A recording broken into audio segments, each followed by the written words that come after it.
کہ جب آپ رضی اللہ تعالی عنہ یا رزاق کا ذکر کیا کرتے تھے اور اللہ تبارک و تعالی نے آپ کے کاروبار میں بے پناہ برکت ڈالی۔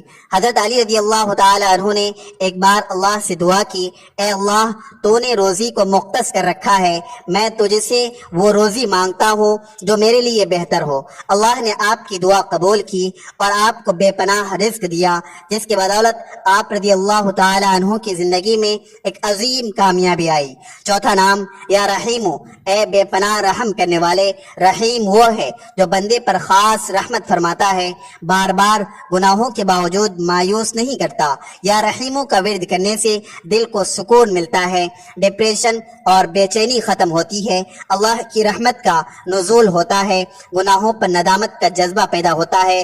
حضرت یوسف علیہ السلام کی زندگی کا وہ مشہور واقعہ جب آپ کے بھائیوں نے آپ کو ظلم سے کنویں میں پھینک دیا اور پھر اللہ تبارک و تعالی کی رحمت سے آپ کی تقدیر بدل گئی۔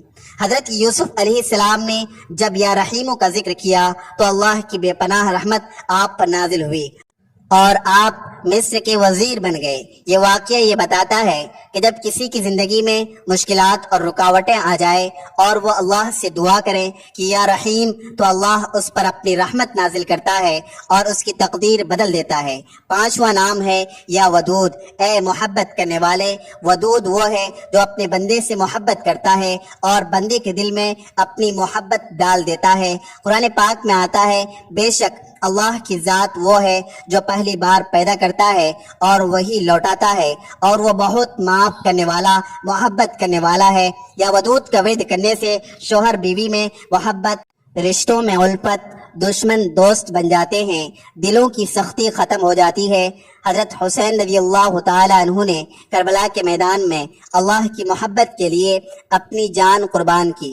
حضرت حسین رضی اللہ تعالی عنہ نے جب یا ودود کا ورد کیا تو اللہ نے ان کی قربانی کو قبول کیا اور پوری تاریخ میں حضرت حسین رضی اللہ تعالی عنہ کا نام زندہ رکھا۔ یہ واقعہ ہمیں بتاتا ہے کہ جب کوئی بندہ یا ودود پڑھتا ہے اور اللہ سے محبت کی دعا کرتا ہے تو اللہ تبارک و تعالی اس کی محبت کو اپنے دل میں ڈال دیتا ہے اور اس کا نام تاریخ میں زندہ رکھتا ہے۔ چھٹا نام یا شافی، اے شفا دینے والے۔ شافی وہ ہے جو بیماری کو زائل کرتا ہے اور بغیر دوا بھی شفا دے سکتا ہے۔ قرآن پاک میں ہے کہ اور جب میں بیمار ہوتا ہوں تو وہی مجھے شفا دیتا ہے۔ اس کے ورد سے لا علاج بیماریوں میں فائدہ، روحانی اور نفسیاتی شفا، نظر بد اور جادو سے حفاظت، قوت و توانائی میں اضافہ ہوتا ہے۔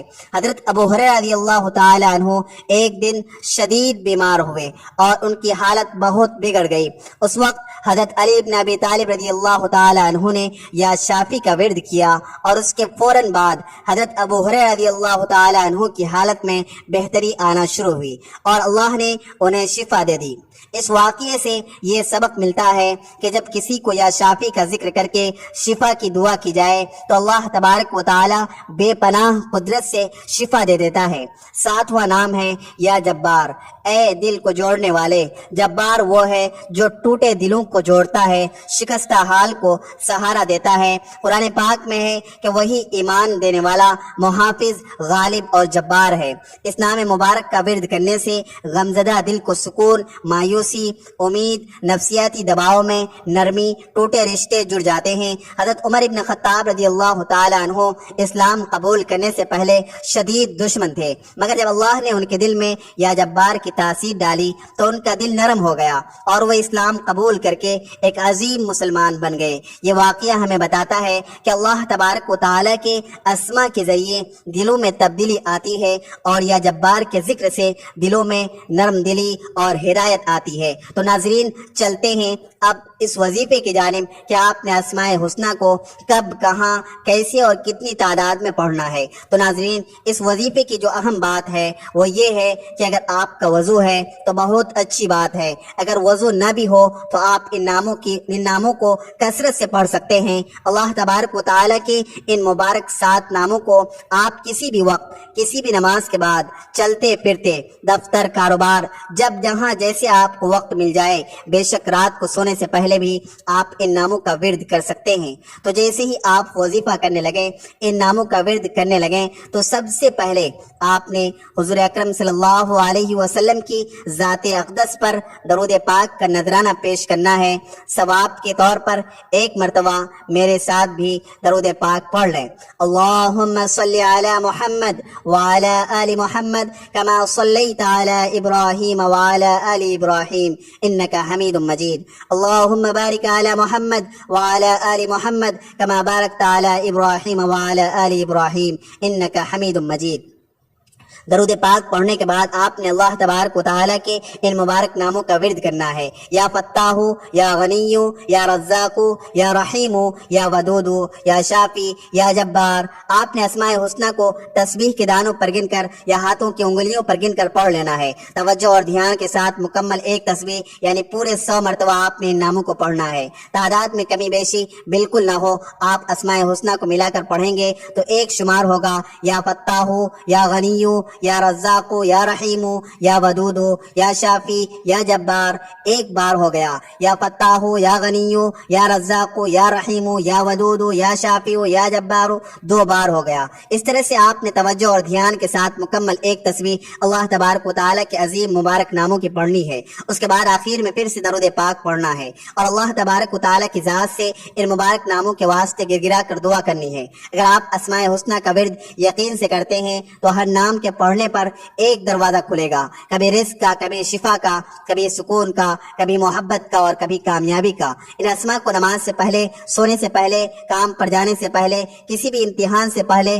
پڑھنے کی عادت بنا لیجئے۔ پھر دیکھیں اللہ کیسے آپ کو سب کے بیچ ممتاز کرتا ہے، کیسے آپ کا مقدر چمکتا ہے، کیسے آپ کی تقدیر کے بند تالے کھلتے ہیں۔ جیسے اللہ تبارک و تعالیٰ کو آپ ان کے ان بابرکت ناموں سے پکاریں گے، پھر دیکھیں کیسے نصیب کا سورج طلوع ہوتا ہے۔ اگر آپ چاہتے ہیں کہ آپ کی زندگی میں خوشحالی آئے تو ان ناموں کا ورد کثرت سے کریں، کیونکہ ان ناموں کا ورد کرنے سے اللہ تبارک و تعالی بندے سے بہت خوش ہوتا ہے اور اس کی تقدیر کے سارے بند دروازوں کو کھول دیتا ہے۔ اللہ تبارک و تعالی کی یہ اسماء مبارک نہ صرف دنیا بلکہ آخرت میں بھی فائدہ دیتے ہیں، تو انسان اللہ کے ان پاک ناموں کو اپنا معمول بنا لیتا ہے۔ اللہ تبارک و تعالی اس کی دنیا و آخرت سوار دیتا ہے، کیونکہ ذکر الہی وہ واحد دوا ہے جو دل کو پاک کرتی ہے، اور اللہ تبارک و تعالی کے نام وہ کنجیاں ہیں جو تقدیر کے بند دروازے کھولتی ہے۔ اللہ تبارک و تعالی سے دعا ہے کہ ہم سب کو اپنے ان پیارے اور مبارک ناموں کی پہچان عطا فرمائے، اپنے اسماء حسنہ کے نور سے ہماری زندگی کو روشن فرمائے۔ آمین یا رب العالمین۔